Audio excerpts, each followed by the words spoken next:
feel that because of everything that's going on here, the value of the city is often overlooked. That we do have resources here for entrepreneurs, that we do have a need for them, that we do need to engage in the community in a different way and in a positive way that takes away from the negativity that we're known for. I would like to see more attention being paid to the neighborhoods, particularly in the north end and the east side of Flint, because I do see a lot of development in the downtown area, but there's more to Flint than just downtown. Absolutely, absolutely. I think there are sort of real opportunities, especially for people that are from this community, to come back and sort of build the community that they want. And I think we're seeing that. So many of my friends, one of them came back and started working for Edible Flint, which just starts community gardens in the city and sort of works to deal with the issues of food access here. The project I'm working on in Civic Park is basically sort of community economic development.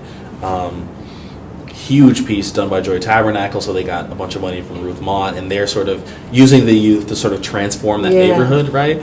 So I think How do you feel about that?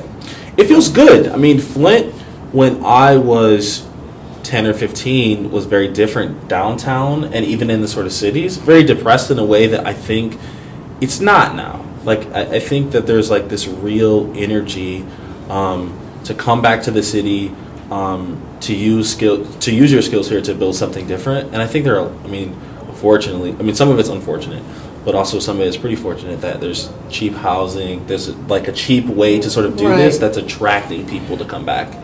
Entrepreneurship. Right. Do you see a lot of that?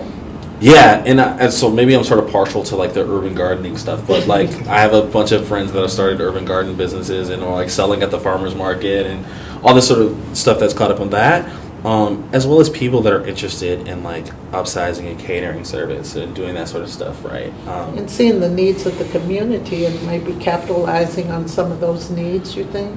Oh, absolutely.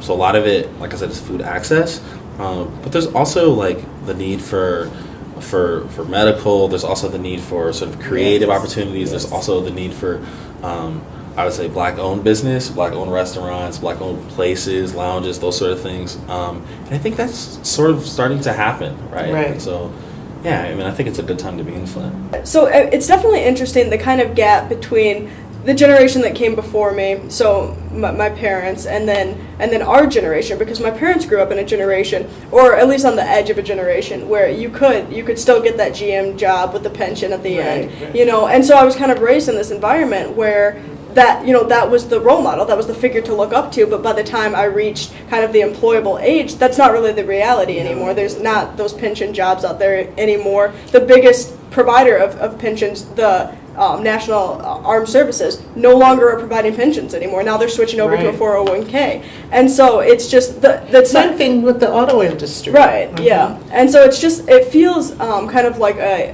it's a forced response to the kind of employment field that we're offered now, but in a way that's very much showing off the creativity and the innovation of our generation. I'm from New York City, so I grew up in Manhattan, and when 9/11 happened, the city went through a really tough time, but the city came together.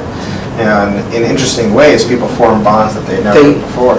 Absolutely. I imagine that's what's happening here. It's clearly going to be something that's elongated, but how do we plan for these types of situations, and how do we learn from it so that we can implement these strategies in other places in the world that are experiencing other really catastrophic places? We overpopulate the earth and mess up here and there, right? So, right.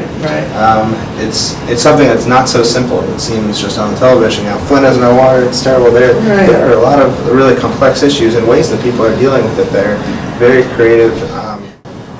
What I can say is I see a lot of resilience in the people here. We've gone through a terrible water crisis with lead in the water. We've gone through being one of the top cities known for its crime rate here.